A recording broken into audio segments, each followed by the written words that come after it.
Hey guys, welcome to episode number 68 of the Game On Girlfriend podcast.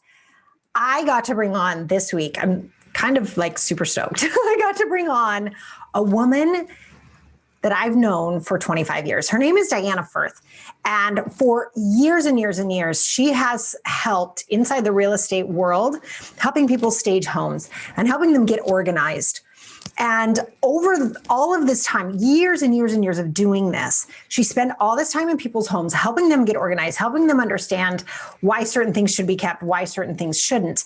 And she realized at the beginning of 2020 that the work she was doing wasn't always sticking, right? Like she'd go in and clean up somebody's house and it would be awesome. And then in a few months later, it would just be a mess again. And she's like, what's happening here and how can I help this?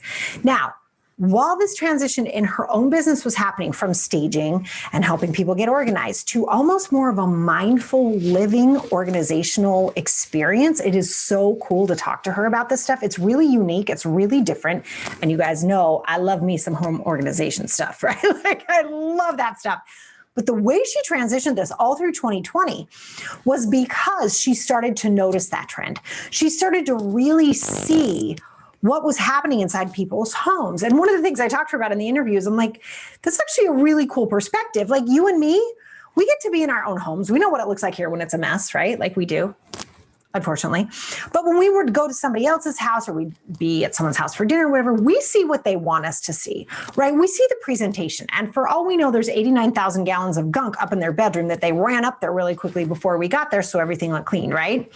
She got to see all of it. And she really got to see these trends and she really got to see what was happening. And she decided to make her work deeper. And now what she does is she talks about mindful living. And it's interesting because normally you think about mindful living, you think about maybe how you eat or do you meditate or do you do yoga, right? Those sorts of things. And this is so much deeper that she takes it into the material goods that we choose to have around us on a daily basis. And, you know, every time I talk to Diana, because we have been friends for so many years, I have this twinge to like redo my bedroom. And I talk about that in this interview, but she kind of brings that out in me, the way she talks about how luxurious and beautiful and peaceful your bedroom should be. You're going to feel that in this interview, and hopefully it inspires you to take action too.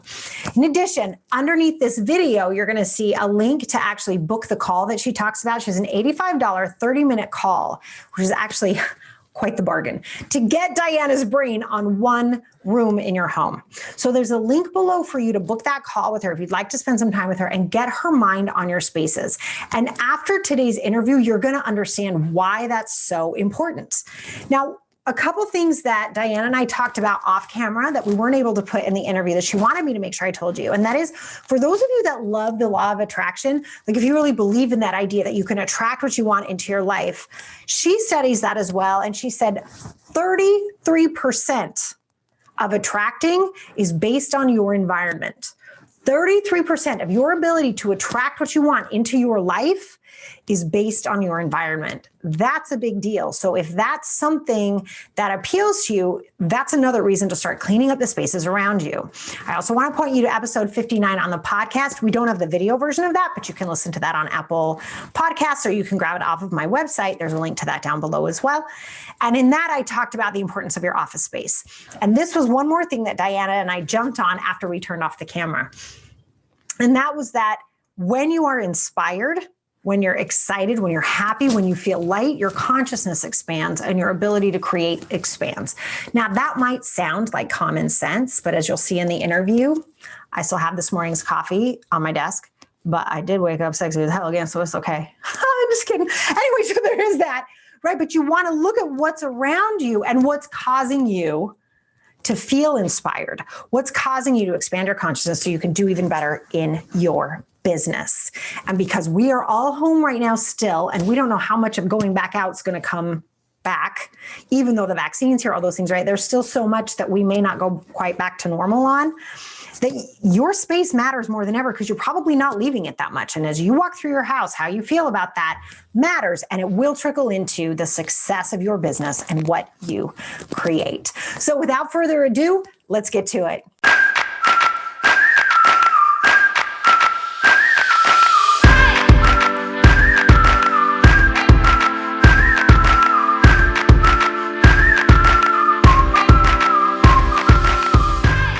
Diana, holy cannoli, you are on the Game On Girlfriend podcast. I'm so happy you're here today. Can we just start with that? I'm so excited.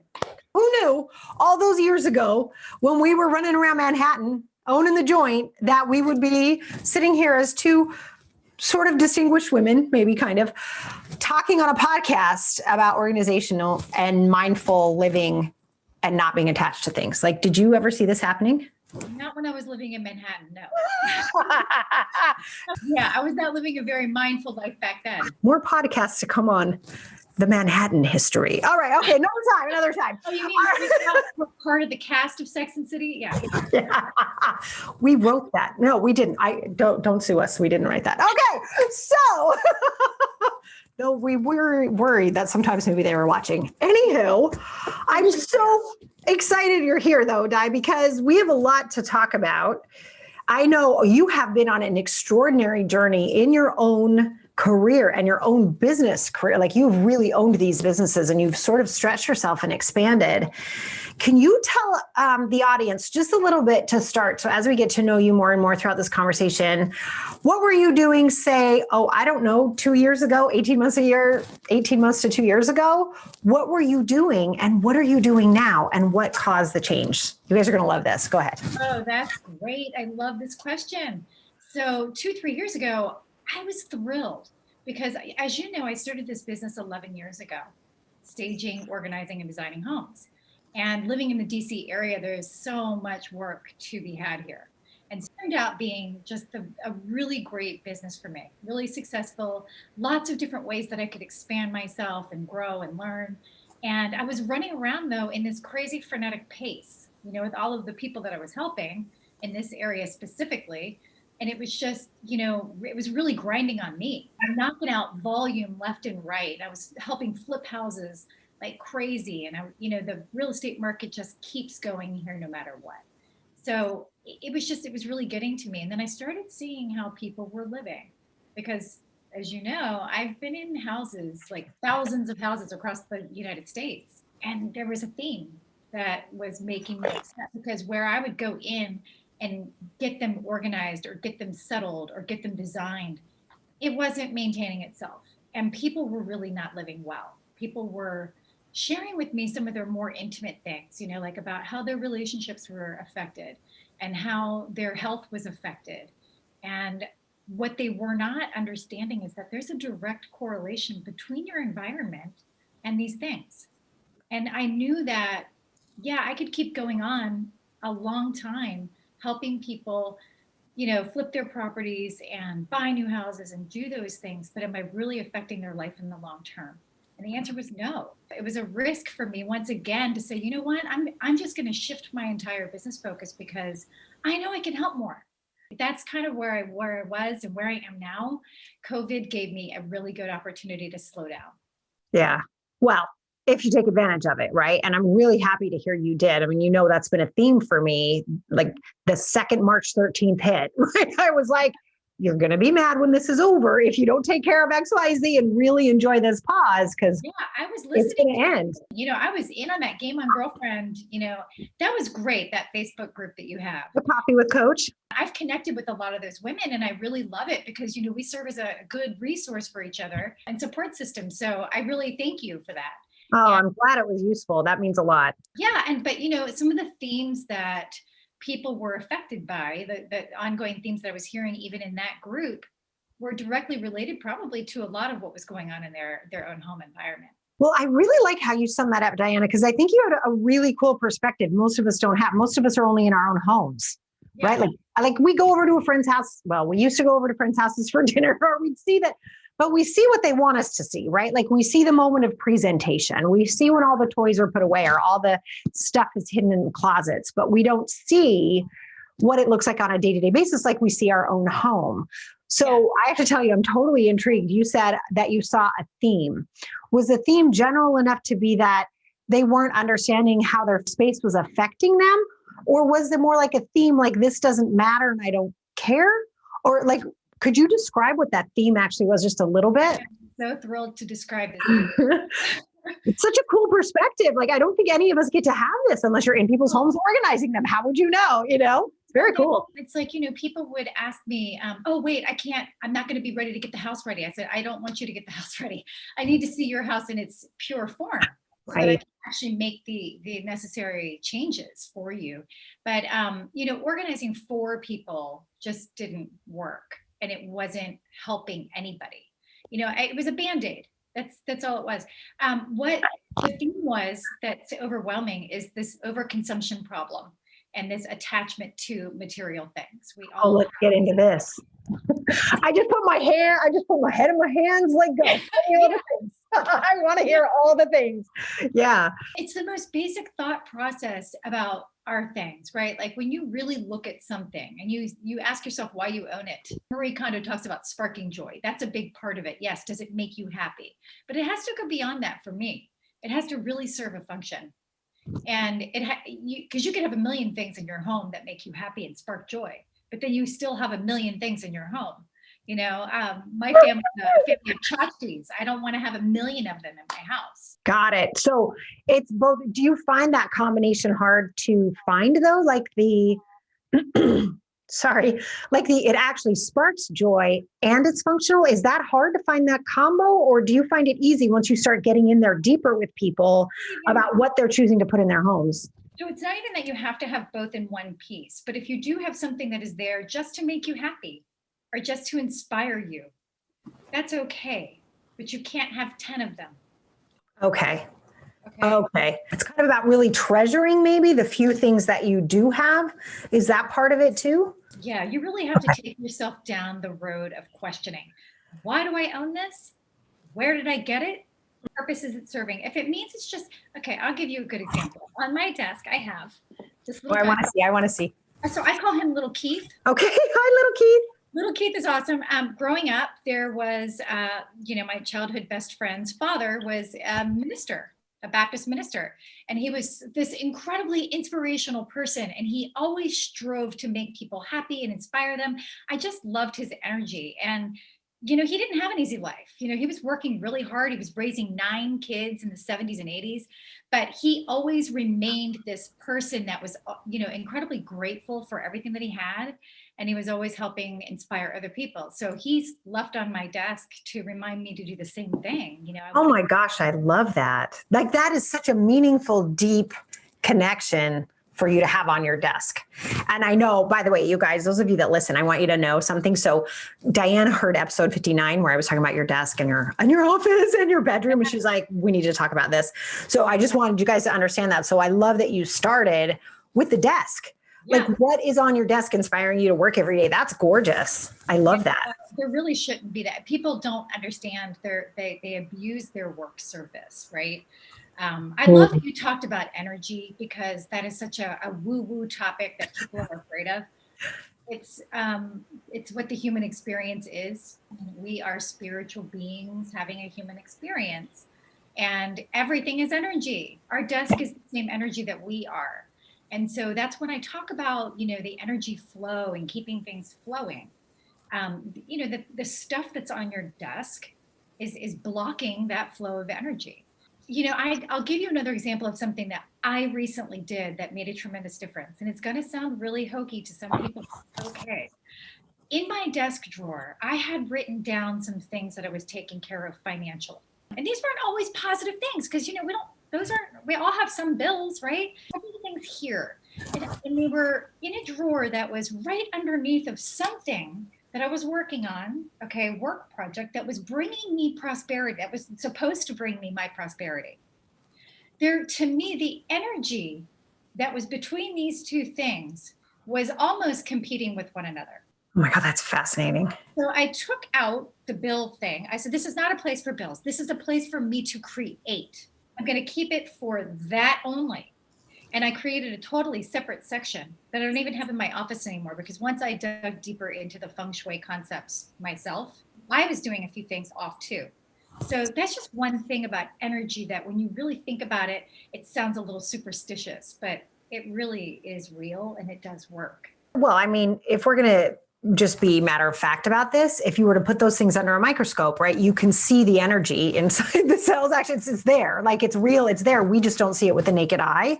So it's actually scientifically backed that there's organic matter, right? And your paper's made from organic matter, your body's made from organic matter, and that those things carry that energy with them where they go. And, anytime, by the way, Di, I just have to dig in on this because I love this whole money coming in and the bills. It was like brilliant. I can't believe I've never thought of that before. I love that. I keep my bills in a separate room, but that's so awesome. So for anybody listening who needs to go rearrange your desk, hurry, go do it right now. The other thing I always talk about with energy that I think is so important. Have you ever had that experience where you're like either in a park or you're in a room and somebody walks in behind you and you feel everything change? Have you ever had that experience? Right? And you can't see them and they didn't say anything, but that's the same energy. And if you've had that experience with which most human beings have, like most people have been like, no, I felt that. Like somebody walked in and it was like, I gotta go. Or somebody walked in and was like, who's that?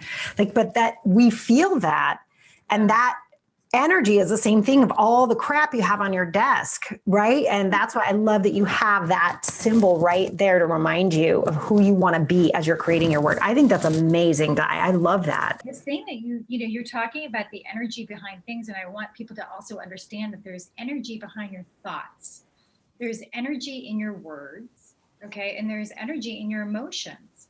When you have an object and it brings such happiness to you and it evokes a positive emotion, that emotion is now in this object. This object now personifies that. Okay, so when we're keeping something from a past relationship, say, okay, let's just say we're keeping, because everyone has their old boyfriend box and all that stuff. Well, let's think about that. Was that person good to you? Why are you holding on to that? Are you holding on to it because you have unsettled resentments? Is it because you still don't have full closure in that relationship? Even if it was 10 years ago, 20 years ago, and you think you're beyond it, there's a reason why you're holding on to that. You really have to have honest conversations with yourself about it, because the energy, the emotion that you have behind that person, that relationship, is carried into the picture, into the book they give you, whatever it is, that energy is there. Really cool. And ain't that the truth? I just kind of, while you were talking, I was taking myself back because I just cleaned out my storage room the other day and I was like, what is still in there? There's only 2. Okay, good. Good on you. All right. So, but in light of all this, right, what we're holding on to, when you saw this trend, as you go into people's homes, you see this, you see that you being in there and you helping them stay organized, that lasts for about 30 seconds after you leave, right? Because they're still doing whatever they're doing in relationship to their things, to their materials. So how do you talk to people? I know we talk about energy, but how do you address, and this is my perspective, so you can tell me if you disagree, but how do you address the addiction people have to acquiring junk? Let's call it that. Unless it's truly something you love, it's junk, right? It is. Absolutely. It's a hard topic to hit on with people, but the bottom line is there's different types of attachments that we form with our material things. Sometimes people are buying things out of pure FOMO. The new iPhone comes out, you have to have it. Okay, so ask yourself why you have to have that.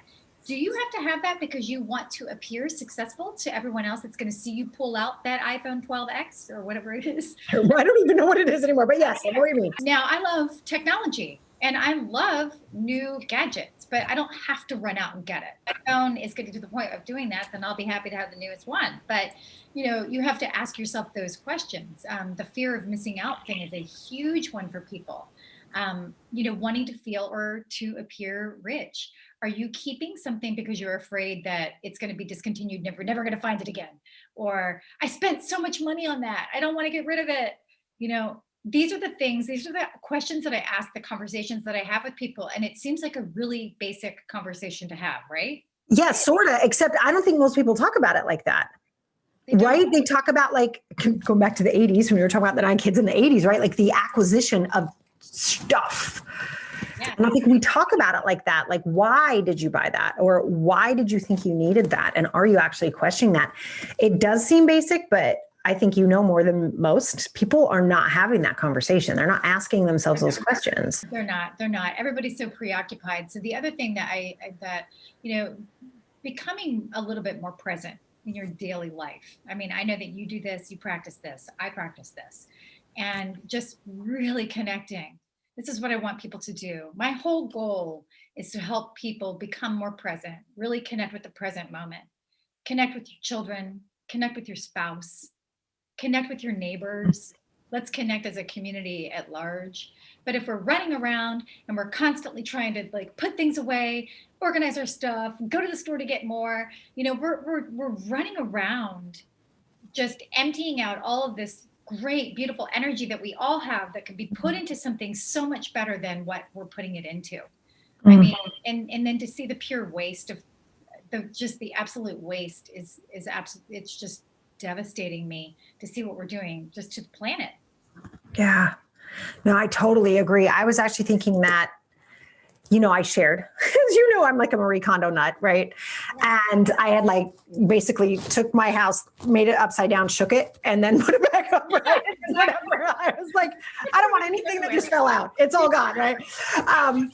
And I cleaned out the storage room last weekend, as I was saying, and I was so excited. I told my husband, he's like, why are you so happy you spent the day organizing? I said, it took me 6 hours to do the entire storage room. I said, do you remember when I did it, all those years ago? I go, it took me 6 weeks.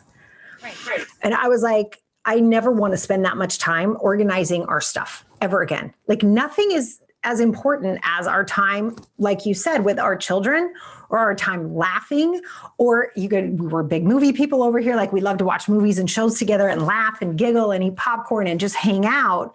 And that day, even though I did it much faster, and I'm really grateful for that, it was still time away from that to deal with stuff that's in a room I go into maybe once a month, right? It's like, what are we doing? It was like kind of that moment. Yeah. In real estate staging, the number one thing that you have to do is downsize. At every house I go to, okay, I'm telling you, every house I go to has way too much stuff. Yeah, I don't think any of us are suffering from a lack of stuff. My head is spinning at the amount of stuff that we all have, including myself. I mean, I do too. Listen, I went through a massive purge. I took advantage of this last year and just really said, okay, I've got time. Let me go through my own house now, make sure that I'm on par. And Sarah, I got rid of 6 giant green trash bags full of just stuff. It's amazing, isn't it? I know. And once again, even in the 6-hour clean out, we have the Vietnam vets coming next week. And it's like, I think we had 15 bags. I'm like, that's just, how did this happen again? Right. And it goes, and I thought I'm doing much better than I was, right? It's like this constant progression, but it is amazing, even when you're aware of it, how easily it just slips right back in before you stop it and understand what's happening again. Right. It's like this, I think, you let me know if you agree with this, but it's almost like this ongoing outside pressure. Yeah. To keep up, like you said, the FOMO. The FOMO. And then the other thing is this, we spend our lives, and this is horrible, you probably know this statistic too, 47% of the time our minds are wandering. That's a lot of wandering minds, okay? Now, being more connected with the present moment will help you cut back on that amount of wandering mind time. But when you have an overabundance of distractions in your life, and that means your stuff also, that just makes your mind wander even more. There's more, but your eyes are taking in information constantly. And so that information's in your head, constantly working, while everything else is trying to operate at a full scale, and it's just not efficient. It's almost like an overstimulation of stuff. Yeah. Right. Like, I mean, I've even looking at my own desk right now, and I can see this morning's coffee cup. It is now the afternoon. Like I can see that, right? I can see the notes for somebody I have to respond to later today. And it's like, they both pull on me. And I absolutely know what you're saying, where it's like, I can feel both. Like, I really should have put that away already. And over here, it's like, oh, I got to make sure we do this too. Oh, it's like, and it is amazing if we don't put those things out of sight, that they do pull, even when we're in the present moment and thoroughly enjoying. I'm fully aware it's still there, even though I'm totally talking to you. And I never thought of it that way, Diane. I think that's really cool. Thank you for that. And I'm sorry, how often is our mind wandering? What was that percentage again? 47% of the time. That's almost 50% of the time that our mind is wandering. You guys, that's bananas. Yeah. And so if you're listening right now and you're on a walk, don't let your mind wander. For those of you watching, come back. Meditation practice. The minute I heard that, I'm like, wait a minute, that's not long enough. I'm not meditating enough. I need, I'm twice a day, I do it in the night. So. Oh, that's great. Oh, that's really cool. I've always tried to be twice a day. I have not mastered that skill yet. I'm not consistent. I'll be honest. I'm consistent every day in the morning and have been for 5 years, consistent every day. That's great. Yeah, that's impressive. Thank you. It's helped tremendously. I can give you a little tip because you brought up just something that rang a bell with me. The coffee cup and one of my tips for people that I give to them about overall keeping your home in tidy and order. If you can get something done in less than a minute or a couple of minutes, do it right away. Because we let the little things build up thinking I can get to it. But guess what? I know people that would have 3 coffee cups there, and sometimes they were from 2 days prior. So that's not unusual. I'm going to raise my hand and go, that I have done that. There have been moments during launches or really big stretches in the business. I've done that, but it's certainly not the norm. But guilty. Okay. Totally get it. But can we just talk about my mug really quickly? Those of you watching on YouTube, It says woke up sexy as hell again. So maybe I'm not that mad at this mug now. I don't know. That is the perfect mug for you. Perfect. Oh, the madness of it all. Anyway, so I know you also wanted to talk a little bit about episode 59. Like you listened to that and you said, hey, let's talk about that a little bit. I think in that podcast, I addressed the most important places, I think, for most female entrepreneurs, right? So our desk, our office, and then our bedroom, because that's where we replenish. And I know that there was many things probably you wanted to add to that and contribute to that conversation. And so I just almost want to sit back and let you take it from here. But like, what do you think about our offices? We talked about the eye space and like what we can see and all those things, but what ideas or influences do you think we could have in our offices that we don't? Is there a better way for us to approach that? I'd love to know what you think. Okay, thank you. Okay, well, the first thing is office setup. People get the office setup wrong. I walk into so many offices and people think it's the best thing in the world to put their desk right up underneath of a window. That is the absolute worst thing that you can do. Why? Well, for one thing, it's not good. It's horrible feng shui. It's not good energy at the energy flow. And then also, if you really think about it, again, a little superstitious-y, the way that I see it and what pulls at me intuitively, this is not a feng shui tip per se, this is the way that Diana describes it, is that your ideas are going right out the window. Oh, stop it. That's so interesting. Yeah, because, and especially if you are somebody that has a hard time concentrating and keeping your mind on the task at hand, and you've got a window right there. You start staring out the window? Yeah, daydreaming. I had a teenager, I was doing a consultation for moving. Actually, it was just funny. But there was a teenager sitting there and her desk was in front of the window. And we got to talking. She was really cute. And she was talking about a couple of different things. And I said, well, and so we got into that and we switched her thing around. And her mom emailed me a few weeks later and said, Diana, she has never been so happy to sit at her desk and she's so productive. It was just a tiny switch and it really worked for her. It did. It made a big difference.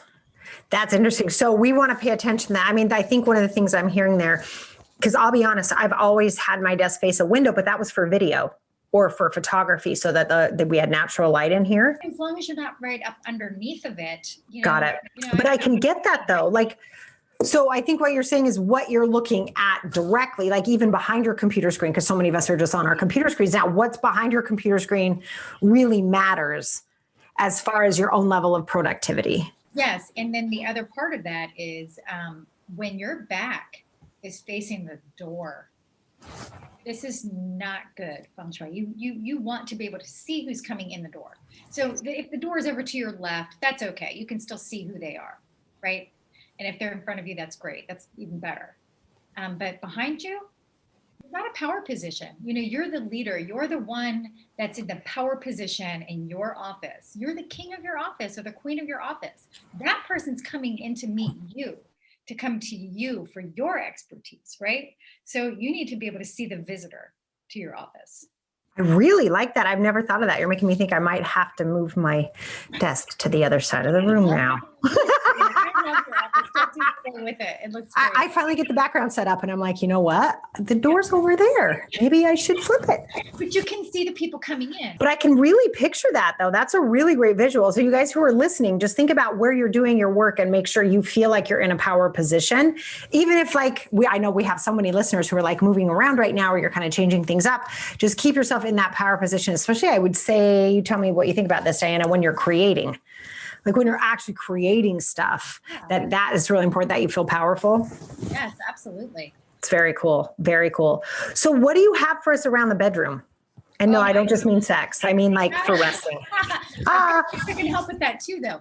So I love this room. It's my favorite one. In fact, when I first started my business, I wrote an article about bedroom.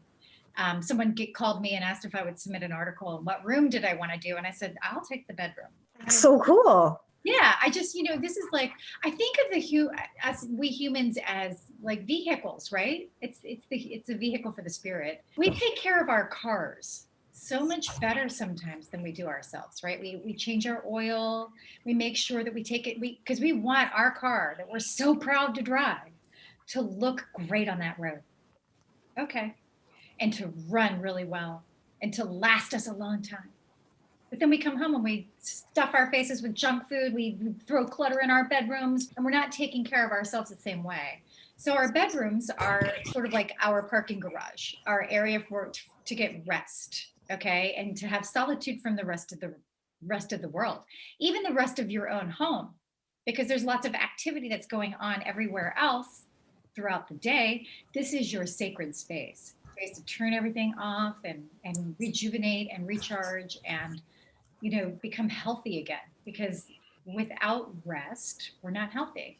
Can I just tell you, can I make a confession right now? Every time, Diana, we talk about bedrooms, I get like the strongest urge to run upstairs and redo my entire bedroom. I remember we did this we talked to my mastermind students. That was 2 years ago. Yeah. And I literally bought entirely new sheets. I changed everything because the way you talk about bedrooms, I just want to go upstairs and like be like in the remember the Tom and Jerry cartoons when they'd like sink into their pillows?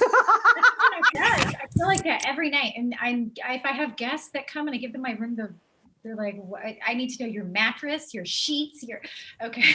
Well, it should be that way, right? But I mean, I really like the car analogy. I don't think I've heard you say that before, but I really like that. And the idea, you guys just think about that too. I talk to women about this the same way about their outside clothing, and then their bras and underwear are held together by safety pins. Yeah, that's terrible. No, like wrong message. Like what touches you is way more important than what the outside world sees. And I think you're saying the same thing about the bedroom, right? Like how you choose to replenish and relax and come home to yourself matters so much more than how your car looks out there as you drive past somebody at 60 miles an hour, right? Completely. So I'll just go over a few faux pas in the bedroom. People love to cram things under their bed. It is not a storage space at all. This is a really, really bad thing to do. And I'm going to explain to you why it's so bad. Because our energetic field, and you know this, if you hold your arms out, right, it goes around your body, the whole span of your arm's length, right? So we're laying in our bed and underneath of us is all this stuff. So the energy that's boom, okay, boom. You don't want that interruption of that, okay, and that restful flow. So you want to get that out of there. The other thing is be careful if you do keep things under your bed, put them at the end. Okay. Like by your feet? Like by your feet. People need to do that. They live in smaller places or what have you. They might be in a city and they have, like we did for so many years in New York, right? So it's a coveted thing to have storage space. But don't put like old letters and things that are, not good energetically for you in your relationship, in your life.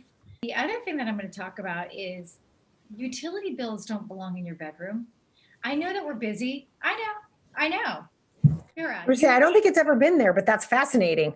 Well, let me tell you, it's very common. I would say that 75% of all the homes that I go into, people have mail collected in their bedrooms. And I get it because they're so frenetic, right? They're speeding around, they're picking up the kids, they're coming home, they're grabbing the mail, they're dropping their coat, they're running into the bedroom to hurry up and get changed. They open up the thing real quick and then they look at, and by the way, they look at the utility bill or whatever bill it is, and they're instantly going, ugh, and then they throw it down because Yeah. they're opening a bill going, yay! It's like no one's doing that. So you don't want to put that negative energy on your nightstand. And that is where I'm finding a lot of people are putting their mail, okay, stacks, and they're not getting to it because they just keep doing the same routine every day. Yeah, they're sleepwalking through life is what's happening.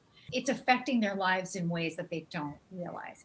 I've had people tell me that they lose sleep and then they make a couple of these shifts and these changes and things work. You know, they start to sleep better. They start to fall asleep easier. That's so interesting. Okay, so I have to be honest.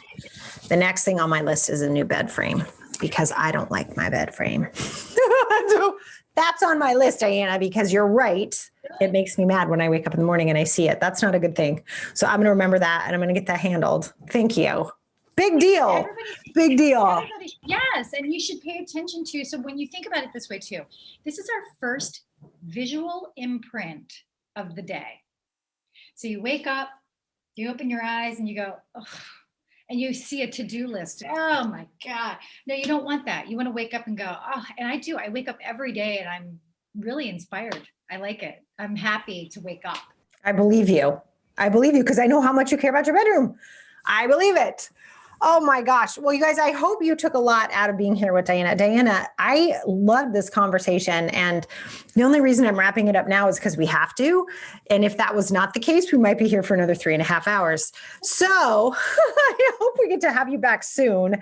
And we can talk about more of this because I'm sure we have a lot to say about the kitchen. I know I definitely want to ask you about dining rooms and living rooms. And you guys, the reason I think this is so important to talk about on the Game On Girlfriend podcast is because most of us, if we weren't working from home before as entrepreneurs, we certainly are now.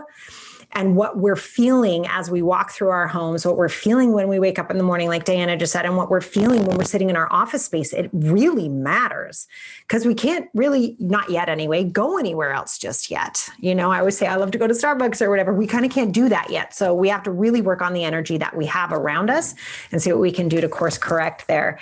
And Diana, I believe you have something kind of special for our girlfriends today. Can you share with us what that is? I do. I'm running this special right now because I'm so excited about this new exciting stuff that I'm doing with people. And what I'm doing is I'm offering a 30-minute mini session with people. Okay. And it's basically pick a room, pick an area in your life, in your house. And we either Zoom or FaceTime, whatever works for you. And I give you a 30-minute session on how you can live more mindfully and make the changes that are necessary. And believe me, 30 minutes with me, I promise you, will be life-changing. You will be inspired to do something. It will change your life. It's so true. You guys, I'm going to attest to that right now. Like I said, every time I talk to her, I'm like, oh, that makes sense. Let me go do this. Let me do that. She's really insightful. She's very smart, super fun to talk to. I think that's an amazing offer for our girlfriends. Diana, thank you very much for that. And I hope you guys do take advantage of it. Those of you watching on YouTube, there will be a link under the video so that you can go grab that. And those of you listening, it's in the show notes for you. Okay. All right. Well, Diana, thank you again so much. I'm so glad you were here with us. And I really appreciate everything you shared for all of us trying to make business and life work in 1 or 2 rooms these days. I'm really grateful. Thank you. Thank you. I appreciate being here so much. It's an honor.